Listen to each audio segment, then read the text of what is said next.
Полиция в Казахстане задержала около 60 человек, вышедших на акции протеста в двух крупнейших городах страны. Участники акции требовали прекращения экономической экспансии Китая в Центральноазиатскую республику. Соседний Китай – один из крупнейших инвесторов и торговых партнеров Казахстана, но планы Китая перенести некоторые производства и заводы в Казахстан некоторая часть населения встретила с недовольством. Один из участников в разговоре с журналистом France Press раскритиковал действия властей, которые вместо того, чтобы помогать местным производителям, отдают предпочтение китайским инвестициям. Журналист Рейтер заметил, как полиция в Нур-Султане задерживала мужчину с плакатом, на котором по-казахски было написано «Остановим китайскую экспансию». К участию в протесте ранее призывал находящийся во Франции опальный казахстанский банкир Мухтар Аблязов. Аблязов считается одной из наиболее значимых фигур казахстанской оппозиции. Он покинул Казахстан еще в 2009 году, а в 2017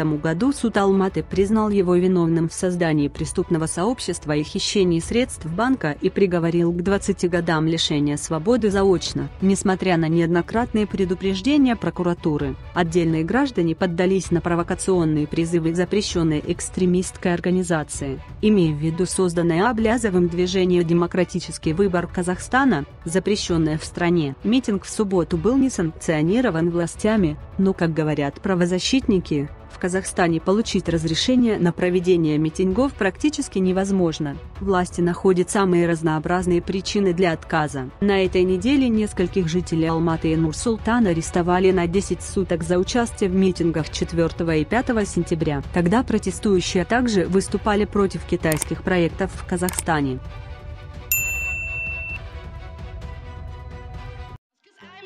Albatross.